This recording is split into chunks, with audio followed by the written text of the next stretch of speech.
Hello guys, welcome to my channel. কেমন আছেন আপনারা? আশা করি ভালো আছেন। তো বন্ধুরা, আজকে আপনাদের মাঝে নিয়ে এলাম নতুন আরেকটা ভিডিও। তো আজকের এই ভিডিওতে আমি যার ছবি স্কেচ করতে চলেছি তিনি হলেন সজীব ওয়াজেদ জয়, আমাদের মাননীয় প্রধানমন্ত্রী শেখ হাসিনার তথ্য যোগাযোগ প্রযুক্তি বিষয়ক উপদেষ্টা এবং জাতির জনক বঙ্গবন্ধু শেখ মুজিবুর রহমানের দহিত্র।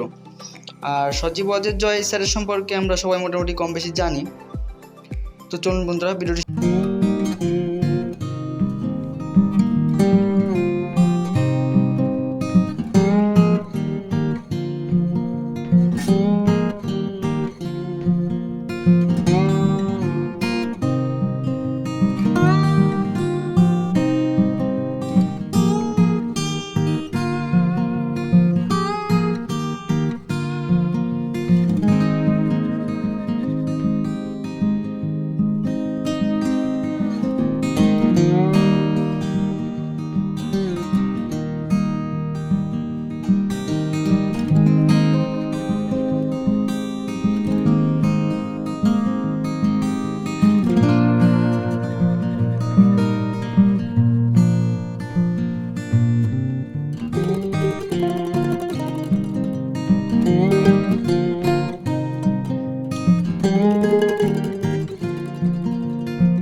তো বন্ধুরা, আজ এই পর্যন্তই। আর এতক্ষণ আমার সাথে থাকার জন্য আপনাদের অসংখ্য ধন্যবাদ। আর আমার এই ভিডিওটি আপনাদের কাছে কেমন লাগলো অবশ্যই আপনারা কমেন্ট করে জানাবেন, এবং ভিডিওটি ভালো লাগলে অবশ্যই লাইক শেয়ার কমেন্ট করবেন। তো বন্ধুরা, দেখা হবে নতুন কোনো সময় নতুন কোনো ভিডিও নিয়ে। ততদিন আপনারা সুস্থ থাকুন, ভালো থাকুন। সবাইকে ধন্যবাদ।